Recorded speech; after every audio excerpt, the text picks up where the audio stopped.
Okay, just making a quick video here of my Pro Z 972L from Cub Cadet. I have probably, let's move this water out of the way here. I have just about 100 hours on it here. So let's take a look.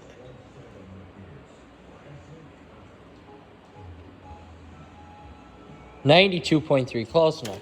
So I bought this, if you guys remember, I bought this this spring with 0 hours on it. And I made my 10-hour review, nothing was wrong with it. Well, now we hit 100 hours. Nothing mechanically, engine-wise, or deck-wise has gone wrong with this machine. But I have had problems with the build quality. Besides the seat, which I love a lot, everything else on this machine seems to have issues. Right after I made that 10-hour review, I had a review, turn this down.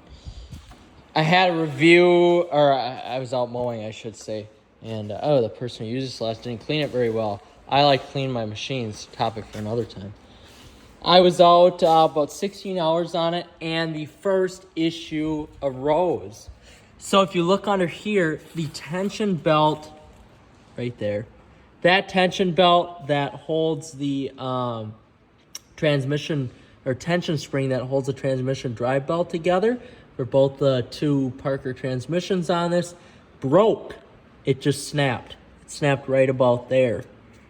So that was the first issue. At about 16 hours, I had to go up to my dealer and get another tension spring, which this was out of commission for 1 week because of that. And that was in the spring, so it wasn't terrible. I had my backup. I had my ZT3. So that wasn't a huge deal. So fast forward to, a week or two ago, probably a week ago, had 87 hours on it, I believe, 85 hours. So not a lot, well under the 100-hour mark. And mind you, this is their biggest and baddest commercial mower. The tension spring right there, if you can see it, you can see how stretched out that was. And you can also see where it wears under the deck right there. If you can see that, yes, there we go. So you can see where that wears on the deck. That's a faulty design. Another bad design by Cub Cadet, or whoever their parent company is. It might be MTD, I'm not sure. But anyway, that rubbed and that tension spring snapped. That tension spring was the tensioner for the actual belt that drives the blades. That is the actual cutting units here. As you can see, I need to get new blades, but everything underneath looks really nice. So anyway, problem 2. Problem 3 happened just the other time I was out mowing, actually. This upper belt here decided to just flop off. No rhyme, no reason, just decided to flop off. So I had to put that on. Also, I don't like on this machine, there's only 2 lubrication spots, which are on the control arms right there. If you're not careful, this can be hard to push up and down, and it gets very sticky and locky. So when it does say lube, and it has a little reminder on there, you just need to remember how to reset it, which is simply by just holding that down. RPMs, lube in 20 hours. So when that pops up, when it's time to lube everything, you just hold down on that gray button, and then that changes. But to lube that, just throw some WD-40 right in those locations. Any of the locations that there are spots where friction happens. Why they don't use grease zerks there, don't ask me. I do not know why. They should, especially in that location. They should, yes. So this mower saved me about $3,000 from John Deere's model that has the equivalent size 35 horse Kawasaki in it. Now, mind you, I've had no issues with the actual Kawasaki motor. It's a hell of an engine. It screams. It's awesome. It reminds me of driving, honestly, my Genesis. It's pretty sweet. Sounds really nice, too, with headphones in. Yeah, perfect engine. No complaints there. Just the overall build quality of the machine itself. It looks awesome. It performs good. Don't get me wrong. This deck is one of the best commercial decks I've used. In terms of the actual deck itself, and the blades are really good. Commercial blades, blah, blah, blah, blah. This is like a soft rubber. But anyway, those three major issues at under 100, under basically 90 hours. The two tension springs, which are bound to break again. And you have that belt just flying off. So nothing worked there either. So I was pretty upset about that. And, it's unlimited hour warranty, so everything's covered. The deck has a 5-year, 1,500-hour warranty on it. So that's okay, but let's just say we don't have the warranty now. So this tension spring was $26.33 for that 8.5-inch tension spring.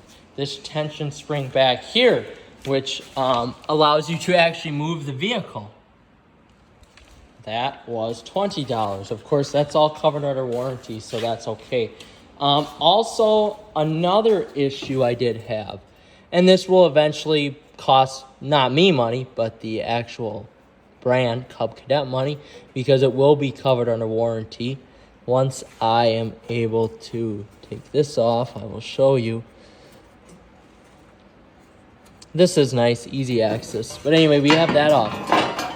Look at how this other belt rubs against the actual deck again. And if you can feel, which you can't, if you could see, there's a little dip in the actual deck.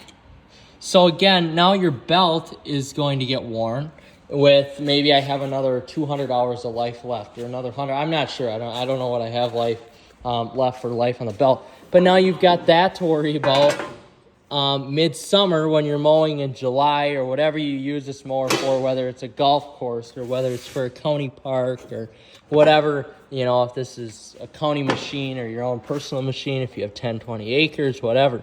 So now you have to worry about that too. So that's a little frustrating. That happens on both sides. This is nice, easy access. But yeah, so it really is. It's very frustrating here when shit starts going awry middle of the season on stuff you wouldn't think would break. So the build quality of this machine, whether they use bad parts or whatever, just doesn't seem that of, say, a Ferris or a John Deere. Does it change my mind on how it cuts? No, it cuts excellent. The deck is excellent on this. Yeah, I love it. It's a really, you can see this thing's been through hell and back already. It's excellent. Does its job very well. But just the overall build quality, not the best. Not overly impressed with some of those parts being used there, for sure. But engine is good, deck is good. They definitely got that right. Using the Kawasaki engine is definitely the way to go. It looks pretty sick too. Transmission in this is a Parker transmission. Has not failed yet, so I gotta say it like that. But yeah, so just some things to watch out for. Pretty disappointing, especially when your local dealer doesn't have the parts on hand. Now, they did have the belt and the one tension spring, but this main tension spring back here, I had to wait a good week for. And then to fix it myself was very, very difficult because I'm not paying dealer fees. So just some things to look out for. But overall, I still like the machine. It does make me upset at times, and you can see again, we've lost another little pin right there, a locking pin to keep this in place. But yeah, I mean, that's basically all I've got on this machine. So far, yes, I like it. So far, I'm going to stick with Cub Cadet. I'm not going to John Deere yet. I'm not going to Ferris yet. This machine has been good so far, but it's nice to have a backup. Let's just put it that way. That's the easiest thing I can say on this machine here.